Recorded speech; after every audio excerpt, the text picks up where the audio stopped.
Welcome back to another Crypto Daily 3 at 3. What's going on, guys? It is Wednesday, September 18th, and we got a good one today.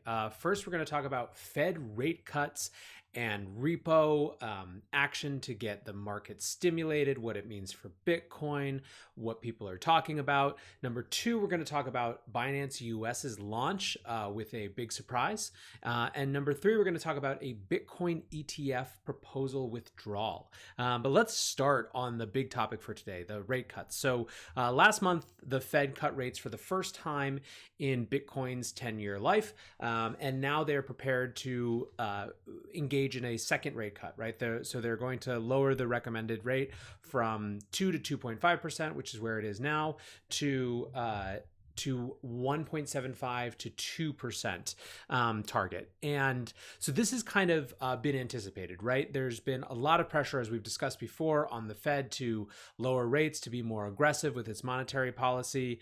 Trump has been tweeting about it and really exerting all the pressure that he can.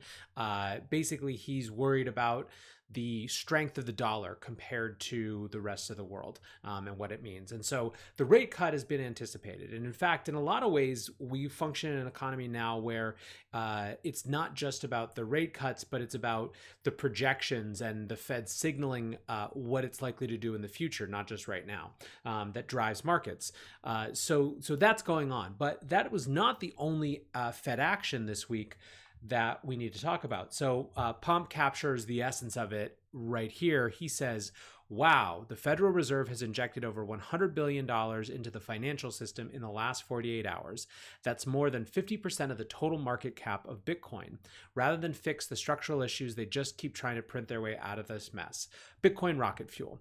So that's the standard Bitcoin take, which is totally fine. But let's figure out what's actually going on. So this is from Bloomberg. Fed preps second $75 billion blast with repo market still on the edge. Well, what's a repo market?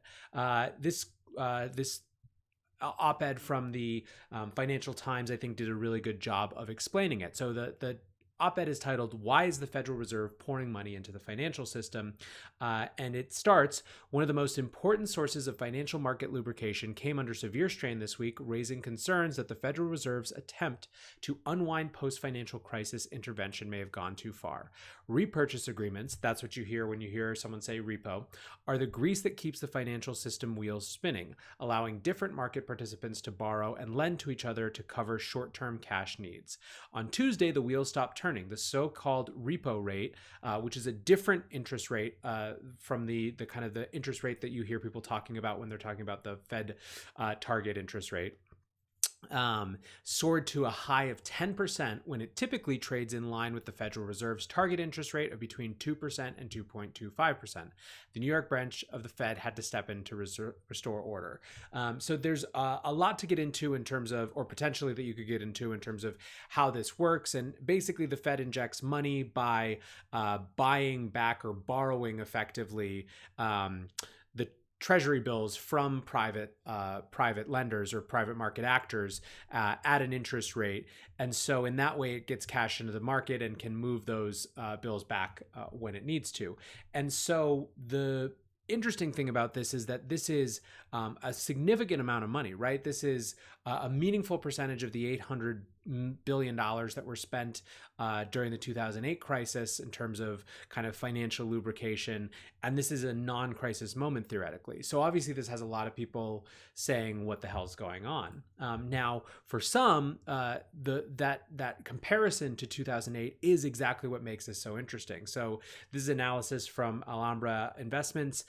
They said TAF makes a comeback. So this is kind of the comparison that you're hearing a lot, is that it's basically TAF 2.0, which was obviously a famous program that was put into the system in the advance of the 2008 crisis. So you've got public market participants who are reading these tea leaves and are not liking what they're seeing, and also at least for some, it suggests that this is too small, too it's not drastic enough. So you've got all of these things going on, and obviously Bitcoiners are thinking about this as well. And the reason that I want to talk about this is that there's kind of two dimensions to what Bitcoin, or looking at what happens to Bitcoin in this context. One is the very specific, and it has to do with what will happen from a financial perspective to the price of Bitcoin. The second is more just about how is Bitcoin discussed? What's the narrative of Bitcoin? And so let's talk about that second one first. Over the last 6 months in particular, the Bitcoin narrative has shifted pretty dramatically into the realm of the macro, right? People are speaking about Bitcoin not just as a kind of technology, as in comparison to something like Ethereum, but its function, or its perceived function or potential function in the larger markets is as a hedge, or as a potential hedge for people who are kind of watching all of these indicators happen, right? And watch the kind of unfettered quantitative easing that continues to characterize monetary policy, and basically just the drip, whether slow or fast, of money from central banks, right? So that's been the narrative shift a little bit, right? It's kind of not just we're talking about a store of value, but we're talking about a significant alternative store of value in the context of larger market instability. At least that's the promise. That's the question, is people are interested in Bitcoin's potential for that role. So you saw Marty Bent focused on this, the repo action yesterday. He wrote about this idea of a coming liquidity crunch. You had Hans over at Ikigai, who's basically putting it in Bitcoiner terms, right? So he says, he's kind of doing his satirical take on the news. U.S. budget deficits. The solution, according to longtime observers, would be for the Fed to continue to inject cash on a regular basis. And he says, yes, the Fed is forced to finance our budget deficit because Wall Street doesn't have enough cash. And the solution is to inject cash. That way, we never have to worry about balancing the budget because we can simply inflate away our problems at the expense of anyone who owns our debt. The only problem, the whole world owns our debt, including us. Pay it back in monopoly money, I say. By the way, have you heard about this thing called Bitcoin? There's a hard cap of 20 million and nobody can print more. So again, Hans clearly in a satirical way, really pointing out that the Bitcoin hard cap is is an answer to the sort of unfettered money printing that continues to characterize policy. Like I said, there's another dimension to this, which is what will happen to Bitcoin's price. So CoinDesk has someone who kind of follows price action who wrote about this. Delphi Digital actually, in a much longer thread about the larger market context, also made mention of what they've seen previously. So they said, while the relationship is far from perfect, Bitcoin tends to perform well during periods characterized by lower equity market volatility. For example, the parabolic BTC run-up in 2017 coincided with one of the least volatile years on record for U.S. stocks. So the point here is that it's not clear to me, and I don't think it's clear to a lot of people exactly how short-term Bitcoin's price will be affected by this. And I think this is an important thing to kind of break apart, is the idea of Bitcoin as a macro asset that responds to these macro factors in a clear and predictable way based on what happens, versus this idea of Bitcoin as a larger systemic and generational hedge against macro markets on a medium and longer time frame, right? Those are two very different things. And I think it doesn't behoove us to connect them or to bundle them up together when they're actually two separate phenomenon. So I guess the one other important thing to mention in the context of all of this kind of repo news and the idea of another Fed rate cut is just how much the mediums through which we're receiving this news prioritize extreme takes on it, right? So Alex Kruger writes, he had a great kind of another satirical tweet about this, but this time his satire is about the way that we're responding to this news, right? So and he's talking about financial Twitter, FinTwit, not so much crypto Twitter. So he says, FinTwit, the Fed is a disaster, always manipulating prices. Also FinTwit, repo rates spiking as the Fed watches idly as evidence of the Fed losing control. Also FinTwit, The Fed acting to address the rate spike is evidence of the Fed losing control. So his point obviously is this. Someone says, I'm not really sure what point you're trying to make. And he says, I've been reading for months about this impending disaster. The Fed can address these liquidity issues. It hasn't lost control, but has rather chosen to wait before acting. Restarting repos is not a big issue, and neither would be restarting QE. Important? Yes. Disastrous? No. So Alex is a pretty rare voice of calm and you know, like basically just chill outness in the context of a media landscape that prioritizes extreme takes. However, I still think at the end of the day, the reason that the Bitcoin community is so interested and now regularly watches Fed moves and macro market cuts and all these sort of things like it's baseball statistics or something is really well summed up in this tweet from Travis Kling from May, where he says, central bankers have no plan to end the largest monetary policy experiment in human history. Bullish and non-sovereign hard cap supply, global immutable decentralized digital store of value. So this, I think, is the real nut of it for people, is that whatever you think, whether you think the Fed's in control or not, there is no doubt that we are sailing in uncharted waters, and that this monetary policy and the extension of quantitative easing from a short-term emergency scenario to just the name of the game and all of the implications that have come with that is uncharted territory, uncharted waters.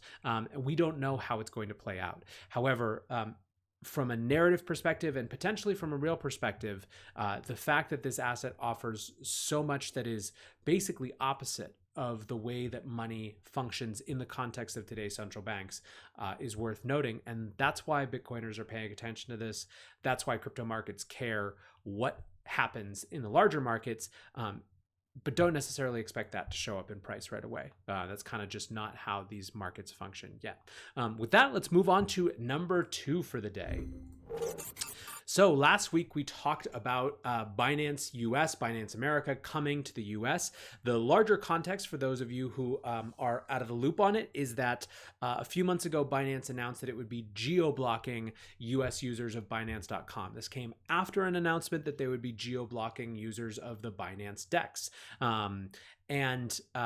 There was obviously outcry. Binance has been a huge driver of activity. It's one of the most popular exchanges in the world, popular in the US because that's where a lot of the liquidity for altcoins in particular comes from.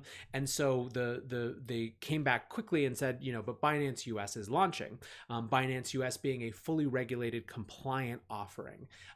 And when they first, or sort of, I guess, a couple months into the announcement, they listed a set of about 30 assets that they were considering for BinanceUS.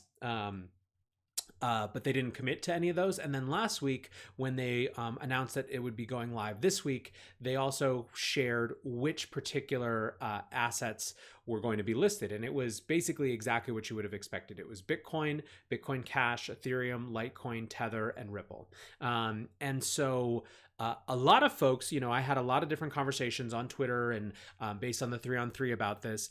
And one of the biggest questions, probably the biggest question, was why would people in the US switch if they're using Coinbase Pro or they're using Kraken or whatever they're using, right, already? Why would they switch to this? Now, some people's answer was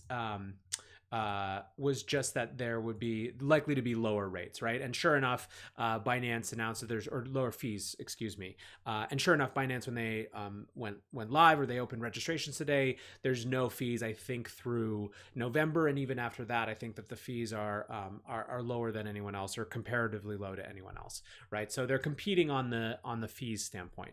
But one of the big questions for people was, and really I think the biggest one is what is going to be different about what I have access to through this platform versus other exchanges, with the biggest elephant in the room beyond a shadow of a doubt being BNB, Binance token itself, right? Binance coin itself. And they had made no mention of BNB last week at all.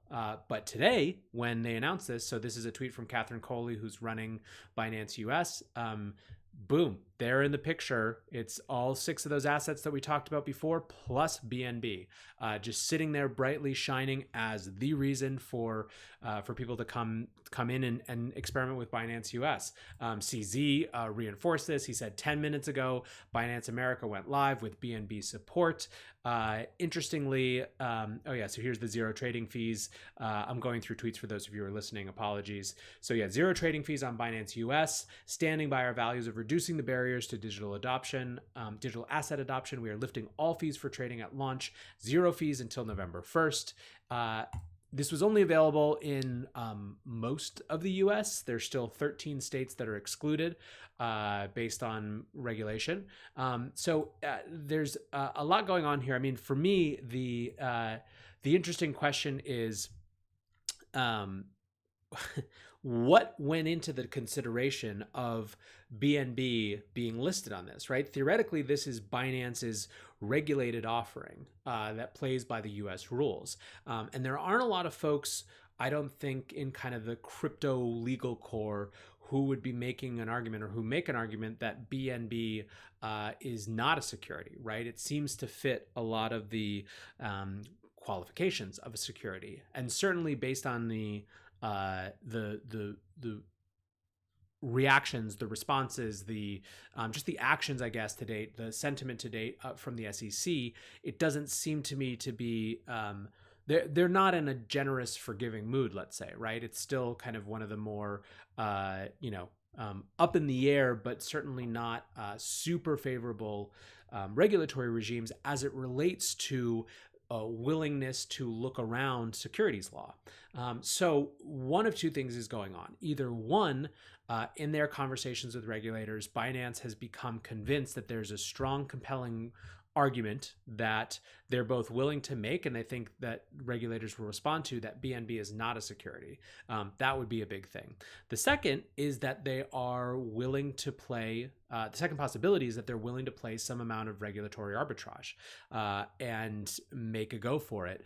And so that's pretty interesting on either, regardless of which of those two scenarios is closer to right. It could be a balance of both. It could be something else that I'm not anticipating, but it seems to me that those are the two possible explanations. But either way, significance for the market is that all of a sudden BinanceUS does offer something that's pretty fundamentally different than any other exchange in the US, which is access to what was basically, one of, if not the best performing token during the downturn.